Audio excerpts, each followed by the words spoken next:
Hey. Welcome to a special edition of Gather Around ATL, where you have one of your hosts, me, Morgizzle, Remy, the queen of the table right now. Here I am. And we have a very special guest with you today, Ben Coulibaly. Yeah. Hopefully I said that right. Yes, sir. Yes. Very smart, very intelligent guy, very well-known lender here in Atlanta. And we've been getting a lot of questions in regards to home buying or just investment just in general. So we thought we want to bring the expert onto the channel. Thanks. To talk about it. No pressure. Right, at all. The way he just introduced me, that's a whole lot of pressure, though. I know. Don't worry about that, though. No pressure. We're just going to flow on through this. That was like the expert. Pressure comes with that. Like every time people will say that to me, like, oh, Remy's going to take great care of you. Like, yeah, that's true. But don't say that because now I feel like, let me take great care of this person. Right. It's a lot. Pressure, but no pressure.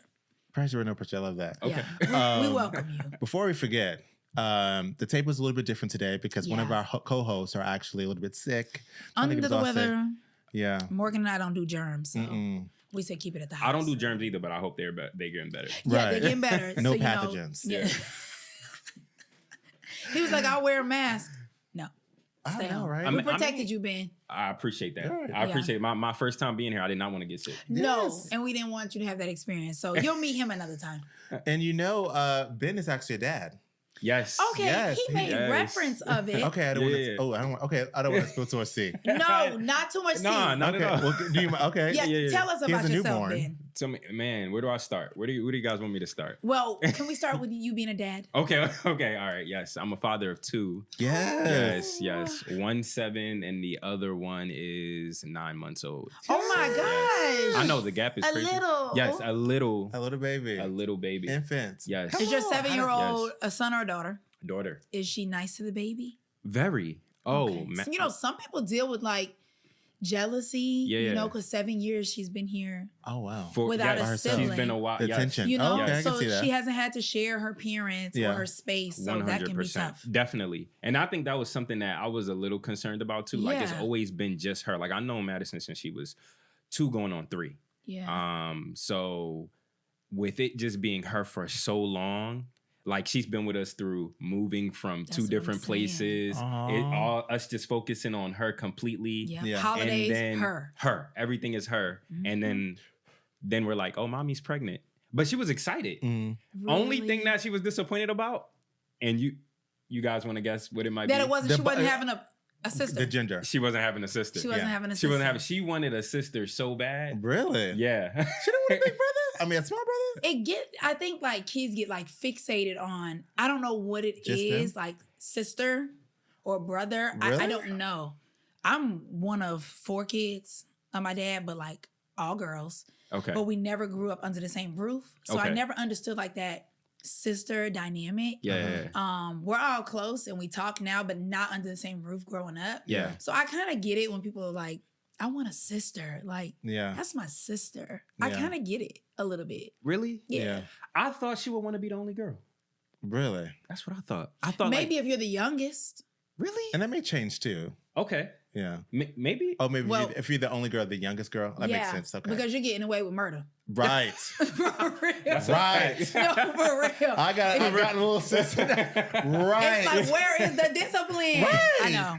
So that's the only thing I think the youngest always gets it the easiest. I'm triggered. That's what I've been told. Like, because I was like my mom's only child in the house. But like, by the time it gets to that last child, it's just like, oh yeah, the parents are tired. I don't even have any energy. At that point, the parents are tired. I know. Yeah. And that's tough because you balance work. Yeah. And being a dad, like you come home and it's like on go because you have a 9-month-old and a 7-year-old. Yes. So it's a lot. It is. Okay. It is a lot, but it's a blessing. It's a blessing. I have made this fatherhood thing into somewhat, honestly, my whole identity. Yeah. Like I just embrace it. Yeah.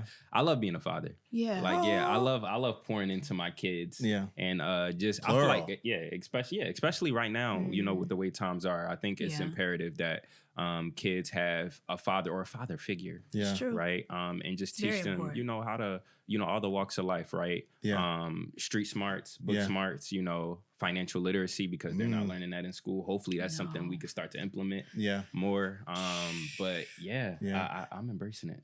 You know what's so funny you say that, because I hear that a lot of fathers are more so, hey, let me set you up for success and teach you like the life lessons. Yeah. My mothers are a little bit more nurturing. The nurturing you know what aspect I mean? of it, yeah. And I do feel like that's shifting a little bit too, because you got a lot of bosses out here, a lot of female bosses. I love it. And I feel like a lot of children are now getting the dynamic of what it's like to see a hardworking man in the house and a woman. Yes. And I don't think, that was taught or shown 50 years ago. No, so I think it's pretty literally cool wasn't. for kids who are being born now, because you're seeing how each one can hustle. And I like that a lot. 100%. Because you spoke really good things about your wife. She's a go-getter.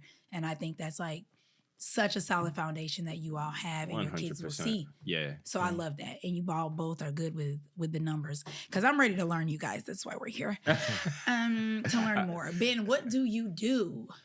Well, I am a mortgage banker. Yes. Okay. The fun industry of real estate finances. Woo. Yes. Been doing it for almost a decade now. Wow. And I love what I do. What I do. I've been around real estate, low key. Been around real estate for a while. So you asked about my background. My parents are immigrants from West Africa, Mali specifically. So my dad moved here. Both my parents moved here. Initially, my father lived in New York. He hated it, which is kind of funny because I hate New York. Sorry to anybody out there. I'm not a fan. I'm not a fan of New York. I'm not a fan of New York. He moved to New York. He did not like it. And come to find out, we both don't like it for the same reason. So more of a background about myself. I was born in West Philadelphia, Overbrook Park. West Philadelphia. Funny enough, Will Smith was born in the same neighborhood. What? Yes. Oh, wow. Yes. Yeah. Yes. Philly. So Philly, West Philadelphia. What? But you don't like New York? I do not like New York. I do not like that other city across. It is just overpopulated. So is Philly. To me, no, not like New York. Not like New York. Like the per capita. Okay, New York probably has more people. New York is crazy. New York is overpopulated, overpriced, and just it just doesn't look like besides Times Square in Manhattan. I just don't. I would never want to live in New York. It's not a place. Okay, that's it for today. He gotta go. Wrap it up. I get that. My thing is snow. But that you already had Philly, Blizzard. So you were getting that either way. No, I would say they have bad weather. So you were already getting that in Philly. Yes, we already got that. So the snow wasn't even a problem for you. Snow is a thing for me, and that traffic. Because I'm not a transit girl. But they have more public transit. Okay, you're not a transit. I'm not. I rather kind of just like hop in my car, ride. I like to stop, get some coffee, get some breakfast or whatever. Yeah. I'm not someone who arrives to work prepared, lunch ready to go. I got the shoes for the. I'm like, I need to my car. Facts. I need to go home. Yeah. So that's not for me. Maybe I'm the opposite. And the sanitation. Oh my God, a mess. COVID was flying around the city. I know. When the winds broke out. I know. It was terrible. So I kind of understand. And Mali is super cool. That's in my DNA. I did Ancestry DNA. I'm Cape Verdean. Oh, it's nice. So it's 11 islands off the west coast of Africa. Yeah. So Nigeria, Senegal, and Mali are like the big majority of my DNA. That's what's up. And I want to go visit. I want to go visit Mali and Senegal. My wife and I are going there this summer. Get it. You taking a baby? Kids. Of course, 100%. Oh, wow. Gotta come. They gotta come. That's an experience. He won't remember anything. No, he'll look back at those pictures. He won't remember anything. Oh, wow, because he's going to be like 12 months, 18 months. Yeah, he won't remember. Maybe but it's fine. Walking. I mean, at least, what matters is all the aunties and uncles. We'll see. Wow, because you really do still have like family. Oh, 100%. I just sadly lost my grandmother a few months ago. She was, she was she lived a long life. That was a strong woman. Yeah. It's so sad too. Living almost like, up to 90. The backbone. You still don't want them to go, it's like even though they're older, it's like definitely. You still never feel like it was enough time, even if they lived like a long. Especially with her being all the way in Africa and me being in the States, right? Like I was born and raised here. My whole life is here. And I'm so grateful that my parents did take me back there, multiple times for me to be around my grandmother. And the only regret that I do have is like after high school, I didn't have a chance to go back. Yeah. And there was like a small period where I had like time to go back and I didn't because I was so focused on like my career, what I got to do after college and et cetera, et cetera. So, that's the only like regret or thing that I wish I could take back. Wow. But she lived a long life. Yeah. And that's amazing. Yeah, and she poured into a lot of people, and hence why, my dad came here. A lot of my uncles are here too. And you know, now here I am. And she was a businesswoman too. Oof. She was a businesswoman. And that's why I say real that. estate in your genes. Real estate is in my genes. She owned her like the compound. We call it compounds in Africa. The compound she had multiple units, and she rented it out. My dad came to America, bought multiple properties, owned multiple businesses. What? Yep. That's why you were around real estate kind of all your life. I've always been around real estate. So and you liked it. And I loved it. Loved it. I mean, when you see the kind of life that it can provide, right? And you know, and not only that, but essentially you're helping other people, right? Because the number one thing that we all need is shelter. Yeah. That's never going to change. So, you know, it's just been a growing passion of mine since I was young. And Morgan talks about that a lot.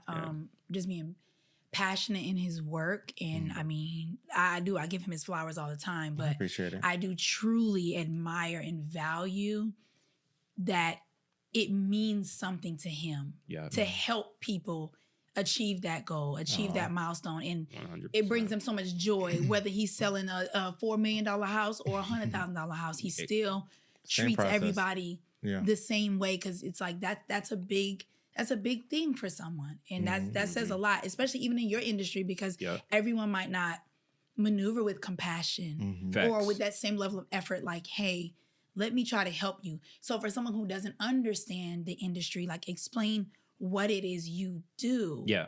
Yes. Like a small Joe, average Joe who doesn't know nothing. I gotta do this one for 2 seconds. And I'm gonna actually tell you my personal experience with a lender by itself. I'm not gonna say the brand. Yeah. But I remember when I was actually working at the old place. Okay. And I never forget, I saw a condo that I really liked, and I was like, okay, let me call up this person, see if I can get qualified or whatever. And then they hit me up with the lender. It was like, the person who answered the phone was like, do you have a pre-approval letter? And I was like, no, I don't even know what that is at that time. And it was like, okay, we'll talk to a lender, and that's it. Here's a lender number, and bye. That was basically it. Yeah. And fast forward, I called this particular lender, and I will never forget. Like, they basically was like, oh, well, you don't make enough money. That's it. Bye. And they kind of hung up on me. So Ben here, one thing I like about Ben is the fact that if you don't get approved, he actually helps you to get approved, and he has things in place in order to do that. And I'm like, that's really big, because everyone remembers their first time trying to buy a home, but people really remembers people that help them. That's right. You know what I mean? That's right. And then once you actually take care of that need, they will always take care of you. That's right. So 100%. I appreciate him. I'm not going to tell too much, but he's going to talk about the different parts of his business. I'm pretty sure. I'm ready, man. But yes, it's pretty good. The world is ready. Pretty good. Well, as a mortgage broker, and I appreciate that. Thank you so much. Yeah, but again, it just goes back to my passion for what I do, especially for specifically our people. But been a mortgage broker. Well, I just transitioned to being a mortgage broker, so that's a milestone. Thank you. I appreciate that. Definitely a milestone. I told myself by the time I was 30, I would go into. He's young. Yes. My age. Thank you. Young. Barely. Watch it. Excuse Morgan. He's aging. I'm gracefully. I'm 30, but feel like 50. Oh, wow. You're accomplishing a lot. I'm like, when's your birthday? January 14th. You Capricorn? Capricorn. Yes. Yeah, my wife's a Capricorn too. Let's go. Capricorn's in the building. December 22nd. I'm December 23rd. Okay, there we go. It's just a bunch of Capricorns. All right. Yeah. Boo. Continue. This is why Capricorn? our podcast episodes are so long. No, Sagittarius. Because we just keep bouncing around. Yeah. Back to you, please. Because this happens all the time. But as a mortgage broker, pretty much what I do is I'm the person that you come to pretty much get financing for anything real estate, residential, commercial. And pretty much what I do is have my clients do an application, evaluate their application. A lot of me evaluating their application goes through evaluating their credit, their assets, employment history, income, and any other things that they want to add into the application really that can help them qualify for the loan. So I'm pretty much like the first line when it comes to, hey, all right, I'm trying to get into a home. What should I do? A lot of people think, okay, go to a realtor, like, Morgan, which you should. But he can't do anything for you if you're not, buying the home cash. You need to get the financing. So got it. I'm that person that you would come to and evaluate everything and go, okay, yes, we can make it happen. Or no, we can't make it happen right now, but here's what we can do. Yep. Okay, that sums up a lot. Yep. So essentially, you pretty much stand in between someone getting approved or not yet. Exactly. And if it's not yet, for people who feel like I'm not even ready to buy a house yet, I know I don't have my stuff in order. Do you still advise that they come see someone like you to see maybe it's not as bad, or maybe you can give them stuff to work on? 100%. Okay. I think there's a lot of huge misconceptions out there when it comes to purchasing a home, especially with the way, like, think about the way Morgan just kind of broke it down, right? His first experience being like, this person didn't even take time to speak with me to figure out. I said, two of them. There's the agent or the banker. Yeah. Just no. Right, really? Yeah. And the reason because of that is we live in a industry, or we work in an industry where it's strictly commission, right? Like, we only eat what we kill. So you say that all the time. Yeah. So if a lot of times is weed out, right? That's what a lot of the heavy hitters will say. Oh, weed people out, figure out who's serious, who not, figure out who qualifies and who doesn't, right? Because in order, hey, if you got bills to pay, I don't get paid to consult you. And I tell people that all the time. There is not a loan officer, mortgage broker who is paid to consult you. They don't have to. What? Yeah, that's true. You realtors and mortgage brokers, the bulk of us, most of us, 99.999% of us, only kill what we eat, which is we don't get a check until we get you to the closing table. So if I get a client who has a 780 credit score and another client who has a 500 credit score, guess who I'm going to spend the majority of my time with? Right. Just off the strength of, I know that the path of getting to a check is going to be easily taken with the client who already has the credit that's up to par. Wow. And that's the reality of it. That's the uncensored truth about our industry. Yeah. And that's real. Yeah. Okay. 100%. So, like, Morgan, how important do you think it is for people in your industry to have healthy relationships with lenders? Like, do you have multiple that you like to use? Is that okay in your industry if you just keep using the same person? Like, is that biased? Is that like what you think is the best interest for the client? So I try to have good lenders in my back pocket. And the reason why is because it's not always easy to get someone from, hey, I'm a pre-approved, or hey, I want to buy a house, to the closing table. It's literally a collective effort. So not just a good lender, you need a good closing attorney, you need a good buyer's agent, you need a good, you need a good brokerage, you need some good backing. But to answer your question specifically, what I like to do is basically have 3 lenders. So I don't have like a bias of someone saying, hey, you pushed me to this person, and it may not be a good match for that person. Right. So you also want to understand what that lender is able to provide, and also you want to try to match the personality with the person as well. So that's what That's good. Well, I am very fascinated, and you brought up something. You mentioned it's very important for our people. Now, I've talked to Morgan about this probably, and I'm always like, I don't know if you know the stats on how many African Americans own homes, but I did read an article about African Americans being substantially greater for getting denied. What would you suggest to people who maybe are getting denied, how they can go about that and try to find the right resources and people like you? Yeah. If they never met you before, like, how can they talk to somebody that may have their best interest in telling them what to do to get qualified? Definitely. I would say within our community, at least for me personally, my experience in dealing with people in our community, because the majority of the loans that I've closed are people who are African American. Yeah. The number one thing that people within our demographic somewhat fail to realize or don't necessarily comprehend is financial literacy and how credit is calculated, right? Credit is normally the biggest hindrance in a lot of people being able to qualify for a mortgage. It's credit. Simple as that. And a lot of people think, okay, my credit score is good, I should be able to qualify. It's not just the credit score, it's also the amount of debt that you carry compared to how much income you make, right? So I've had people who came to me and go, okay, well, my credit score is in the high 600s, and I heard that if as long as I have a 580 credit score, I can qualify. Yeah, but you do an application and I go, well, you can only qualify for a home that's $150,000, which in Atlanta, is that doable? It's this room over there. Exactly what it is. Exactly, right? We're not in pre-pandemic Atlanta anymore, right? Where you could actually get something for my God, $250. Right? Less than that. Right. But back in the day, it was. I remember Yeah. when I first moved to Atlanta, you can buy a nice 4-bedroom home for like $150,000. Especially down in like McDonough. Yeah. Oh, no. Or in Austell. Yeah. Or in Yeah. It was like Austell. homes that were 150, 200, big homes back in the day. But now the average is like 450, 420. Easy. Yeah. Easily. And it's probably going to go up if interest rates continue to go down, depending on who the next president is going to be. Things may change a little bit. I just was talking to you about that today. I know we were having a conversation just essentially about like misconceptions and misunderstanding about things that presidents have done to help or hurt, and some things that to the common eye look like they help. Morgan was saying there can be a flip side to that where it's actually not helpful. Specifically, part of the reason... I'm sorry. No, interest rates. I want you to say something about that. Yeah. No, for real, because Morgan knows. Realtor Morgan, we listen to Realtor Morgan on the home buying. Well, I don't talk too much about politics per se, but I do want to bring out the fact that everyone wants the interest rates to be as low as possible so they can all buy, but people don't really know the cause and effect of that.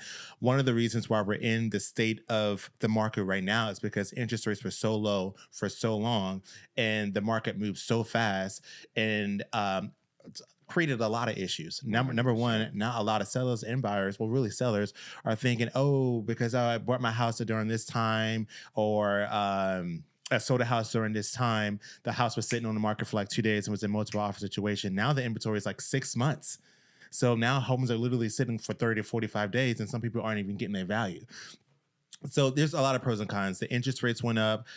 Since the interest rates went up, now we have home prices up as well. So home prices in some areas are actually coming down. Yeah. There's just a lot going on at one time. You know what I mean? So what do you think is going to happen? You broke that down really well. Yes, I'm impressed. A lot of realtors cannot break that. That is impressive.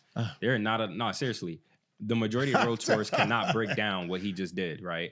Like they don't even understand how we're in the state of the market that we're in today, right? But where I foresee things going, and that's a great question.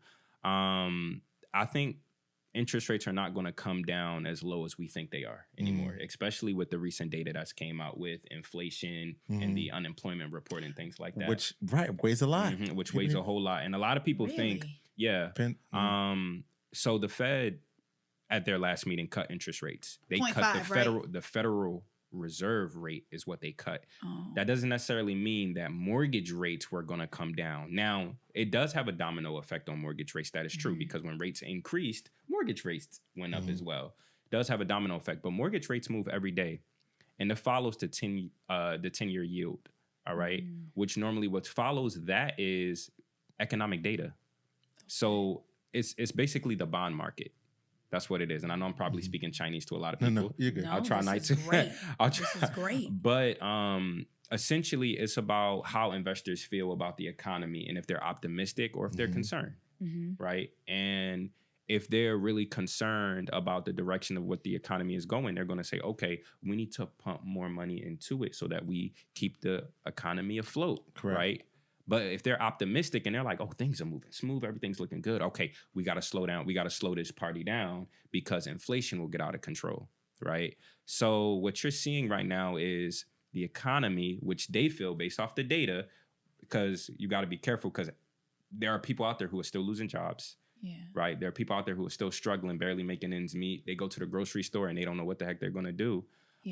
But the stats say that the economy is still pretty strong, and therefore we can't bring these interest rates down too soon, because what's that going to put us in again? The same situation we had back during the pandemic, right? Because everybody's complaining about inflation, right? And a lot of people like to blame the president, and I'm like, no, it's not the president's fault. Not directly. Not directly. Like indirectly, it's not the president. The president does not, like, the president can't snap a finger and go, okay, inflation come down. It doesn't work that way. Just parts to that. Exactly. Correct. Now they can put policies in place that can help, right, alleviate the situation. but there's never just a full on like, okay, one policy solution, go ahead. Because again, the Federal Reserve has a lot of control over which direction rates go. And then you still have investors, right? Yeah. That really factor into, okay, how mortgage rates, how the yield is going to move and what mortgage rates are going to do. The president has no control over those things. You know what's so funny to me? Because you keep saying investor. I didn't really realize a lender is basically an investor. 100%. Like I keep hearing when I hear the word lender, I'm thinking like, okay, someone behind a secret door behind a bank. You know what I mean? That's what I think. It's literally someone who's saying, hey, I'm going to give you money. Yeah. But you have to meet these type of requirements in order for me to lend you the money. But and because I'm lending you this money, this is how much of the money I want back. Exactly. So I'm like, and then your loan is being sold so many times anyway. But I'm like, that happened to me too. Yeah. We did a walkthrough about how I purchased a house in 2019. Yes. And I sold it the minute that 2 year, what's that 2 year mark called? So that you don't have to pay the tax, not intangible tax. So you don't have to pay the tax. Yeah. It'll come to Morgan. So I waited until 2 years and 1 day. Yeah. And I put that house on the market. But I was explaining that with my new construction, it was terrible. The condensation pipes busting in the wall, all kind of things were going wrong. But then I look back on it too, and I'm like, will I ever get that interest rate ever again? What was your interest rate again? 3.2. My prediction is we won't see rates that low ever again for a long time. Right. Best, and it's a stretch if I say this too. 4 anything would be a best. I feel like 5 is going to be the new average. 100%. 5, maybe 6. I feel and 5 is like if you're like got it going on. Yeah, 5 is like run and get that. 4, I feel like it's a stretch. 4 is because that's going to speed the market up. It is. And granted, I do think no matter who the next president is going to be, interest rates may drop. I just think that, I don't know, really depends on unemployment and everything else. I think they have another meeting next couple of weeks, if I'm not mistaken. Yeah. And it's a really interesting time, but there's so much cause and effects of that. But since we were talking about buyability, so one thing I wanted to clear up, one of the things he was saying that he wanted clients to go to him first, because in order for you to go shopping, you need to know how much money you actually have to go shopping. Unless you're just going to be like throwing darts at the wall and hoping to stick. Or what is it? Throwing something at the wall and hoping to stick. It's the same. Spaghetti. Ooh. Spaghetti. Is it spaghetti? That's the Philly quote. But that sounds good. That sounds a little bit sophomoric, something a child would do, but it was throwing something at the wall and hoping to stick. Normally when you spaghetti makes sense because it'll just Yeah, if spaghetti is ready, it normally stick. If it's dry, it will without the sauce. Yeah. Throwing spaghetti at the wall and hope spaghetti it's is ready. Yeah, I gotta use that. Spaghetti is ready. So that is very important that you do that. So I wanted to clarify that up. But did you have any specific questions in regards to being pre-approved or? Well, not necessarily the pre-approval, but I did write a question for you, Ben. All right, let's go. Now, I won't go too deep, like I told you. Let's do it. No, let's go. Let's go. You want to go? Let's go deep. Let's go deep in it. Only Pop reason, quiz. I mean, those are the best questions, right? What do you say that what do you say? I can't even talk. What is your mortgage payment consisting of? Do you know? Oh yeah, of course. Oh. That's a good question, right? Yeah. I know the answer, but I don't want to. My mortgage got jacked up Yeah. because they miscalculated the property taxes on my new construction. Yeah. So property my taxes is mortgage one went of up them. like $460 a month. Yeah. Yes, so property taxes is definitely a part of your mortgage payment. Yeah. I don't want to. No, you say one. No, come on, I'm ready. You got the principal, interest, property taxes, homeowners insurance. HOA is not included. A lot of people think it is. It is not. You know what I included. feel? I honestly feel like these $300 a month HOA, that makes people not even be able to afford it. It can knock you out. It can knock you out. All I want to pay is $1,900 a month, but with the $300, now I'm over $2,000. Mm-hmm. Okay, keep going. And interest rate. You say interest rate? Interest rate. Principal, interest, taxes, homeowners insurance. A lot of people think HOA. A lot of people will say HOA, but HOA is not included. And I always emphasize that to people when they're it does count towards you qualifying, but towards your payment, no. And one of the reasons why I wanted to bring that up is because I know that she had said something recently about her her payment going up. But if you are in a city where taxes are increasing, you can essentially pay more in your mortgage. And one way you can actually save money although I don't like to talk about finances too much, is if you pay your mortgage twice, divide that mortgage payment twice in 1 month, per my understanding. And if you also pay one extra mortgage payment a year, they can also help you pay off your mortgage quicker. So that's a fact. Fun fact. That's a fact. Yeah. Yeah. See, this I like to stay in my lane, here. but I just was like, wanted to highlight. That's a fact. Okay, this is my question. It's a credible source, by the way. Oh, okay. Let's do it. More than half of the African Americans that pay rent spend more than 30% of their income on rent. Okay. With the housing market being what it is and inflation at an all-time high, what policies and programs are in place that you're aware of that can help them with an opportunity to one day own a home? Got you. That's a good question. I know some good answers for you. Yeah. There are a couple of things that, and don't kill me, I was passively listening, but there are a couple of things that home buyers can actually do to help prepare themselves to buy a house. But also there are certain programs here in Atlanta, especially if you want to buy in an area that I guess the city kind of quotes as a hardest hit. There's Georgia Dream that can help you actually put a down payment down on the property. Well, literally doing that, and sometimes even closing costs. And you can combine the Georgia Dream program with, if you're a veteran, with the VA, and easily not really pay anything just to buy a house. Just to get in there. Yeah, but just to have to qualify for it. So there are different programs. A lot of buyers do 100% financing. I don't want to take off your job. No. You good. You good. I am definitely interested to hear how like that 100% affects financing. your side. There, yeah. As a broker, I do have multiple lenders that do offer a lot of down payment. But going back to your question specifically, you were like, a lot of people spend 30% of their income on rent. I think aside from just the programs, right? Because you do have down payment assistance programs. Again, earlier I talked about the whole credit situation. Yep. I think a lot of it too is also the responsibility of owning a home. A lot of people forget about the cost of home ownership outside of just your mortgage payment, right? Yeah. With rent. Maintenance. There we go. Upkeep. Right? That slapped me in the face a little bit. And I think that's why at that time we were so attracted to new construction because they're like, use our lender. You'll get this much. Yeah. What's cooking on the back end? Why are you giving me money if I use you? And then you sell my mortgage off. Y'all want the real truth? I mean, I want you to talk. What truth you're allowed to give. Because I want to understand it. Why it's like, because sometimes it's not always a deal. Use our lender. I'll give you $5,000 down. Yeah. It is. Sometimes it isn't always a deal. I've seen loan estimates and I've had viral posts that went crazy on social media when I've shown loan estimates of relatives and friends who come to me and go, hey, I'm buying a new construction home and these numbers aren't making sense. And I'm like, okay, what's not making sense here? They're giving me $10,000, $20,000, but I feel like I'm still spending too much money. Like, what's going on? And I'm like, okay, give me the loan estimate. And I look at the loan estimate and they're that same $20,000 that they're giving them, they're charging them that in origination. And it's not illegal to do that. Yeah.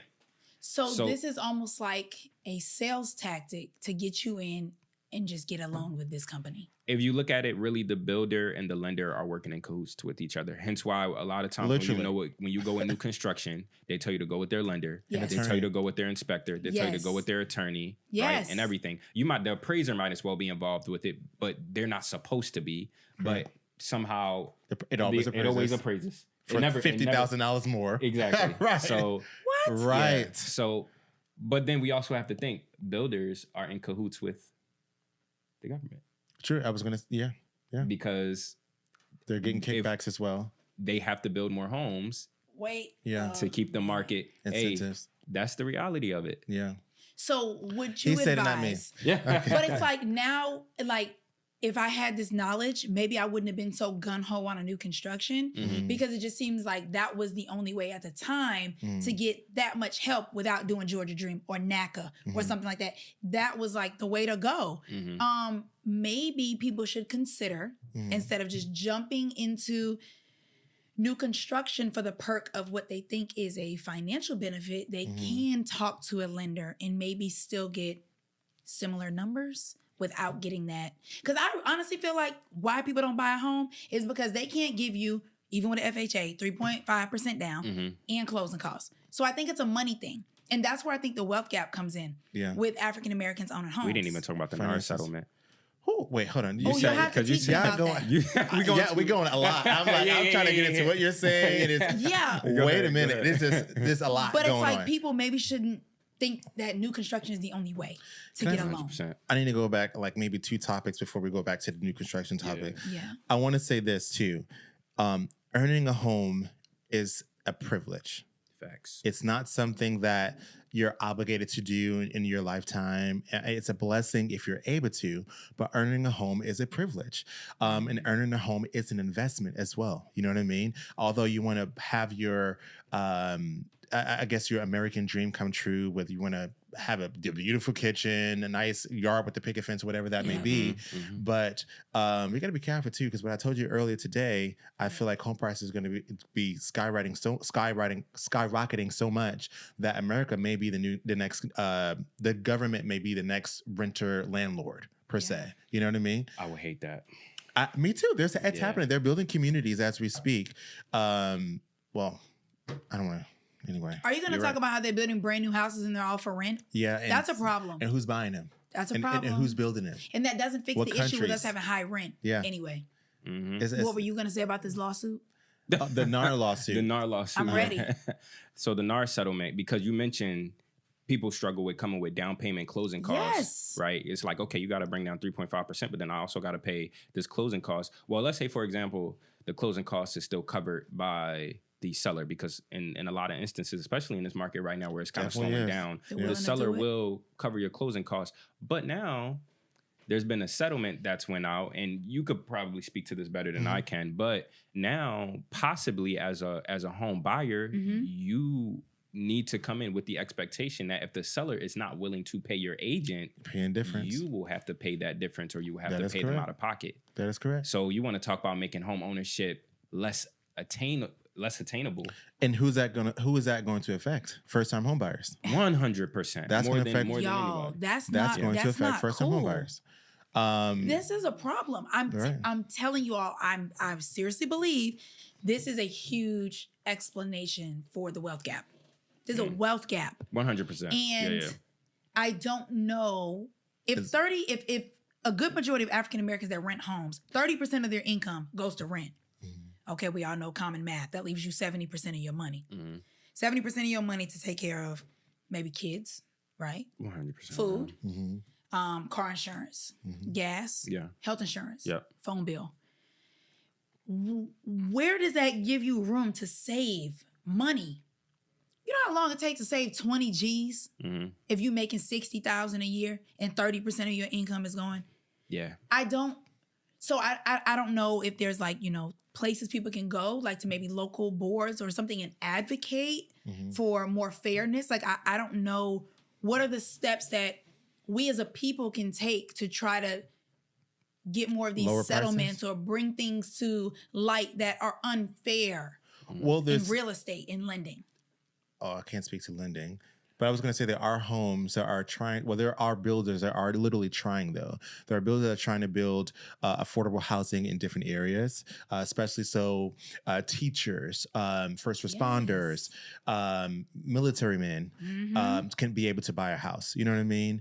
But it's a lot of things going on in the market right now where I don't think it's moving in a positive direction where it's going to be easier per se to buy a house, because there are programs that are coming, but there are also programs that are being taken away. And I don't want to say, hey, just do 100% financing to everyone either, because you got to think there's pros and cons to that too. Because sometimes if you do 100% financing, you may be getting a higher interest rate. Definitely. There's some type of effect in that in some way, shape, or form. Like I said, buying a house is a privilege, and it's an investment. Yeah, there's definitely stipulations that come with using down payment assistance program, especially like Georgia Dream, right? It may be a great program. You might not have to come to the table with your down payment, but there's stipulations in there where you have to occupy the home as a primary residence for 5 to 7 years for an extended period of time. No. Yes, at least unless you owe that money back. Yes, you have to pay that back. If you refinance, right? So think about if you bought the home when interest rates were high, and then now interest rates possibly do go down in 2-3 years, and you need to refinance. It's going to, better your financial situation. But then Georgia Dream's like, I need my money too. The money I gave you 2-3 years ago, I need that. Yeah, if you refinance, you got to give that back. Yep. So does your job look like when you're involved in writing loans with programs? Is it more challenging? Are there additional things that a lender would require from a person? 100%. If you're looking to get any type of assistance from a lending standpoint, we're definitely going to add on additional stipulations. So instead of you, like, for example, for FHA, you could go up to 57% of your income to qualify for the home, right? But now if you go down payment assistance where I give you 100% financing, I can't go up past 50%, which means you will qualify for less home. And not to mention the interest rate is a little bit higher too, right? So instead of you qualifying with a, let's say 5.5, now I'm taking you to a 6.5 to a 7. That's a lot of home buying power you just lost. Gone. Yeah.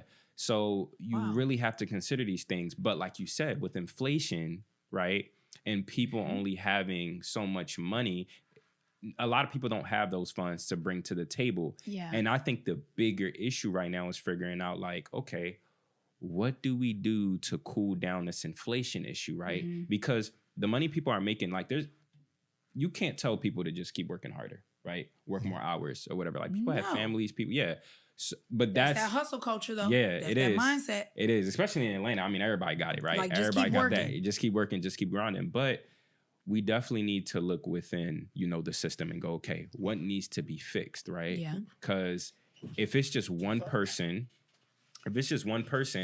bringing in $4,000 a month gross, right? Mm-hmm. Not even net, gross. Mm-hmm. And then they have all of these bills, and by the end of the month, they have nothing.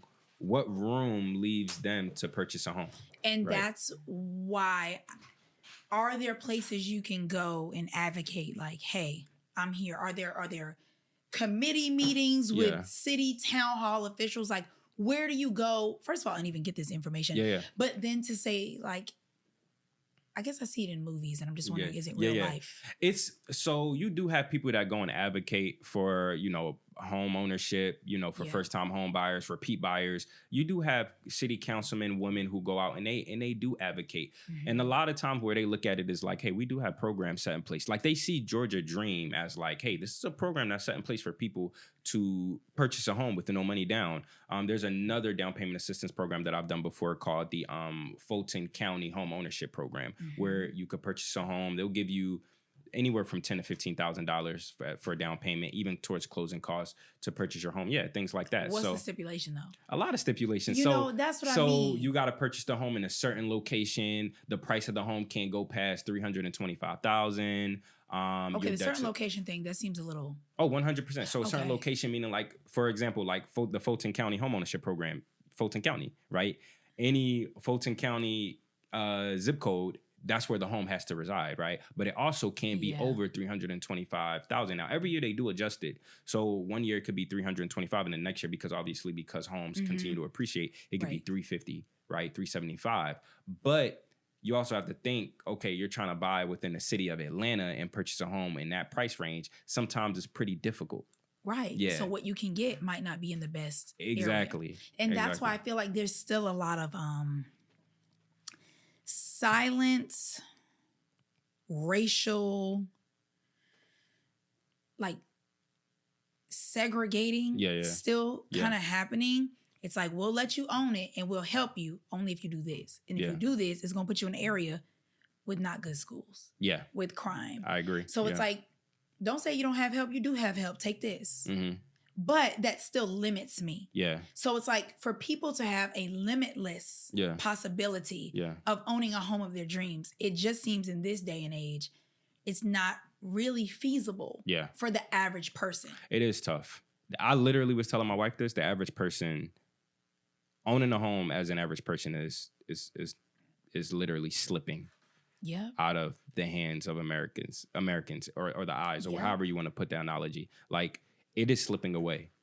And I mean rapidly, like fast. Like, since the pandemic, before, when I first moved to Atlanta in 2019, I could qualify somebody who easily made $50,000. Easily. Oh, easily. For you, it's unheard of now, right? Yeah. But yeah, if you made $50,000, you could get into a very reasonable home. And the location you desired, the home you needed, for your kids, your family, like, you were good. And if you were a couple, oh, forget about it. If one made 40, the other made 60, or if both of them made 50 together, that's 100,000. Oh my God. I mean, that's a slam dunk. Yeah. With rates being pre-pandemic, I mean, the average rate was about 3-4%, right? So this is insane. So now you're dealing with rates that are double. Yeah. Inflation is higher. Home prices are higher. Odds are against 100% every way possible. So the reality is, you're right. The average American purchasing a home is slipping away, and it's slipping away fast. And I'm noticing that, and I think if something's not done about it, and that's why I'm like, how do we express our voice or show up places to say something? Yeah. But I mean, there's people that do it for us, you said. Like people are trying to 100%. advocate. Like, for example, one thing that I do... Sorry about that. One thing that I will say that could be a really, really viable solution if it's able to be executed. Kamala Harris talked about wanting to build 3 million homes if she's elected in the office. That will do a whole lot. Because because a bigger issue is, yes, like you said, shortage, right? Real estate is supply and demand. It's that simple. Supply and demand. So like nothing else fluctuates that market. Like there's nothing that besides 08. Let me go back. 08. I thought about that when you were saying people were getting in houses they couldn't afford. Yeah, people were inflating the market back in 08, but that was then. This is now. Things are more regulated. Yeah, fraud was happening. But now it's just simply supply and demand. That's all it is. But right now, right? Even though we're somewhat in like a buyer's market, we still don't have enough homes in a lot of bigger metropolitan areas, right? So what you're seeing is home prices, right? I mean, I'll give you an example. Even my home that I purchased, right? My wife gets sick. My wife and I get sick to our stomach when we look at what our home was worth pre-pandemic versus now. Yeah. Really? I mean, we bought our home for almost $500,000. Pre-pandemic, you're talking about a home that was $300,000, right? That's $200,000 in a span of what, 2-3 years? What? That's crazy, right? That seller had a good day. 100%. So, wow. But during the pandemic, like Morgan said, what you had was just an influx of buyers, not enough homes being on the market, and what does that do? That inflates housing values. But now people think, oh, yeah, like interest rates are high, so housing prices are going to come down. That's not necessarily okay. They're coming down, but they're not coming down at the rate that they were going up. Right? Yeah. They went up on steroids. They're coming down slow. Like a turtle. Yeah. Like you're trying to lose pounds. Yeah. Going to the gym every single day and still not losing anything. Yeah. So you may lose a pound a week. That's the price is coming down. People crossing their fingers hoping, oh, there's going to be a housing implosion. No, there's not. They're coming down very slow. And they're not going to come down back to where you think they were pre-pandemic. It's not going to happen. Now, the closest thing we can get to it is, or to slow down the inflation, is to build more homes so we don't have that issue. Wow. Hence why I'm very for what Kamala Harris is trying to do when she says, hey, 3 million homes. That's going to help the market. That's going to help the housing market, our economy. It's going to do really well for home buyers because it'll slow down the issue. Because right now the issue is like supply and demand. So and depending on where as well, because across the United States there's a housing shortage of millions of homes, right? So by her adding homes to the market, yes, it's going to help. But right now, today, what we have is a surplus of houses, but not enough buyers. If we continue to build houses, you have to do something in order to bring more buyers to the market in order to balance the market out, which is probably why she's doing the home buyers program, so just to kind of make it easier for people as well. So it's supply and demand, just like he was saying. But there's many issues here. Are the houses going to be affordable? Where are the houses going to be located? And then at the same time, you don't want to bring nobody's equity down too. So you got to kind of find the perfect spots to actually build a property where you're not going to hurt the economy as well. So a lot of people are actually moving to tiny homes too. Downsizing a lot. I can't do it. They cute. For Airbnb night stay. My closet is bigger than. But I'm not. Yeah, I'm like I don't want to. But like everything that's been shared today, might I say, from my standpoint, bought a house one time. Not a professional. Understand real estate because I've worked in commercial real estate. I've dealt with brokers and I hear it, but I'm not a pro. So I really feel like I appreciate the level that this was delivered on. It was very easy to digest. Yeah. Would you recommend someone get in the market and buy now? I know you'll say yes, but No, unbiasedly, what would you say? Ironically, it will not. And it's so funny. I would not say yes to everything, with what I mean by that. Number one, not everybody is meant to buy a house. Not everybody's meant to buy a house. Because the reason why I say that too, it's a lot of responsibility to have a house. 100%. And I know I get I harp on some people, right? About buying a house, but it's a lot of responsibilities. If you're not good with your funds, do not buy a house. If you're not good with taking care of things, I don't think buying a house may be the best investment for you, because you got to think you have to take care of that investment. Someone is giving you a loan to buy something in order to increase in value, and essentially you pay that person back in order for you to own that piece of property. And not everybody can buy a house. So specifically answer your question, is it smart to kind of get in the market right now? It depends on the type of buyer. So if you have the funds to get in the market right now, there's opportunity for you to do so. If you have a need, I won't say a dire need, but if you have a need to get into the market right now to purchase a property, I always say to do so, because you got to think you want to buy when the market is down, not necessarily when the market is up, because the market that you buy into is also the market that you're selling into. But I can go on and on about that. Yeah. Okay, but that's good, and it was honest. It wasn't just like, I sell homes, so you should buy. No. And I value and appreciate that. And a lot of people should value and appreciate that, because everyone won't share that information. Yeah. And that's important.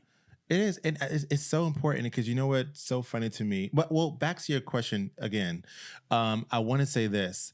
There is more opportunities for buyers right now to purchase in the market. And the reason why I say that is because if you're a buyer, if you don't have a lot of coins, so just keep it real, it could be an opportunity for you to use a first-time homebuyers program and get your closing costs covered by the seller. Yeah. Because when the market actually speeds up, you may not have that opportunity again. And on top of that, just like Ben said before, because of the non-settlement, you may have another issue where you may have to pay for your buyer's agent's commission. You know what I mean? So the down payment plus your closing costs plus commission, it just got more expensive to buy a house. Right. And that's just point blank and simple. 100%. Yeah. So you would encourage people to get in now too, if they could? I always go with the philosophy that is always a good time to buy a home, just because the natural progression of real estate over time is that it's going to appreciate. Yeah. But like Morgan said, and I could 100% agree, it's not for everybody. You still need to be in a mental but also financial space to be able to purchase a home. So if you're not ready for the maintenance, the upkeep, you shouldn't purchase a home, right? Financially, if you're living check to check, and I've always said this, if you're living check to check, you should not be buying a home. Meaning the moment you get your money and within a week you look at your hands or your wallet and it's gone. You ready to get paid again. You shouldn't be buying a home. It's not time. It's not time.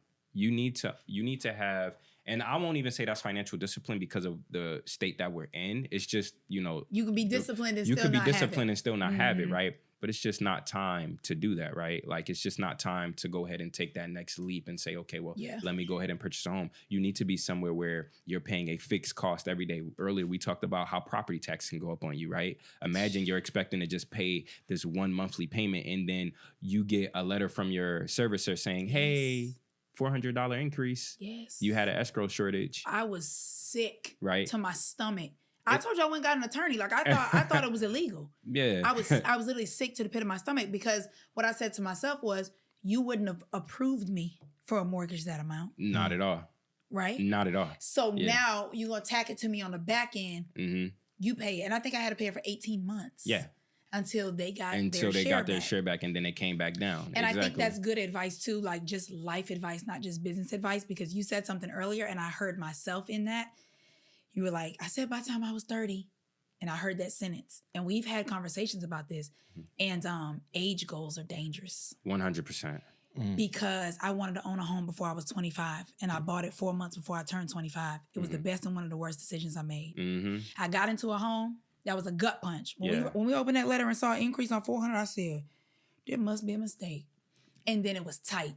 Yeah. You know what I'm saying? Because now it's like what I had to ball with. Now we're like, skirt, you got to put it into this. But I wanted one at 25 so bad. Yeah. So I feel like people need to hear this, because age doesn't mean it's the right time. The market doesn't mean it's the right time. Nope. Your circumstances Boom. will let you know Yeah. if it's the right time. Come on, Sister Remy. And age goals really are dangerous. They are. Because I walked away with so much knowledge and I'm so grateful for it, and I wouldn't trade that experience for anything. Yeah.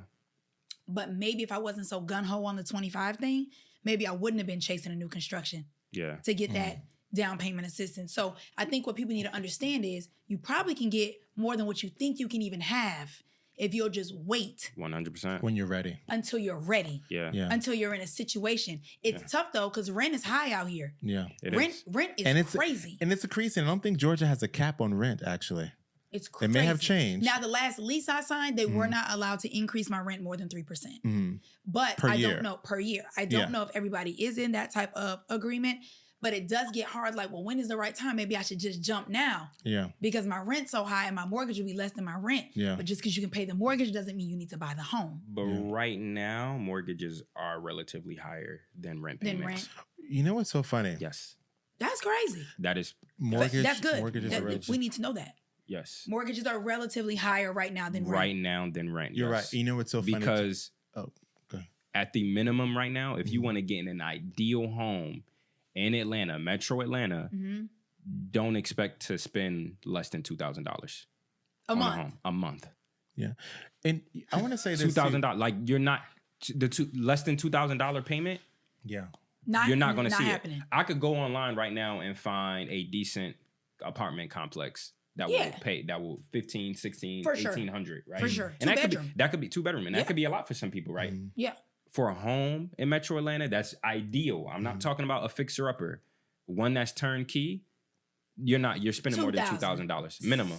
But let's just easy. piggyback off of that too, because keep that in mind, because if mortgages are significantly higher than rent, that means that if you were to buy a house and when people just say, oh, you can just rent it out, that may also create an issue as well.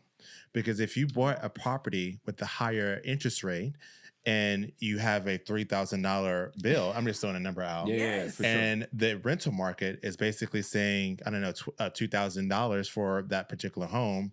You now have a deficit. Yeah. Yep. You know what I mean? So be careful Wow. of the information that you're actually That's receiving, good. and also understand you want to fact check before you make any moves. That's good. Fact check everything. And think it through. Yeah. Maintenance wasn't even on my mind with a new construction.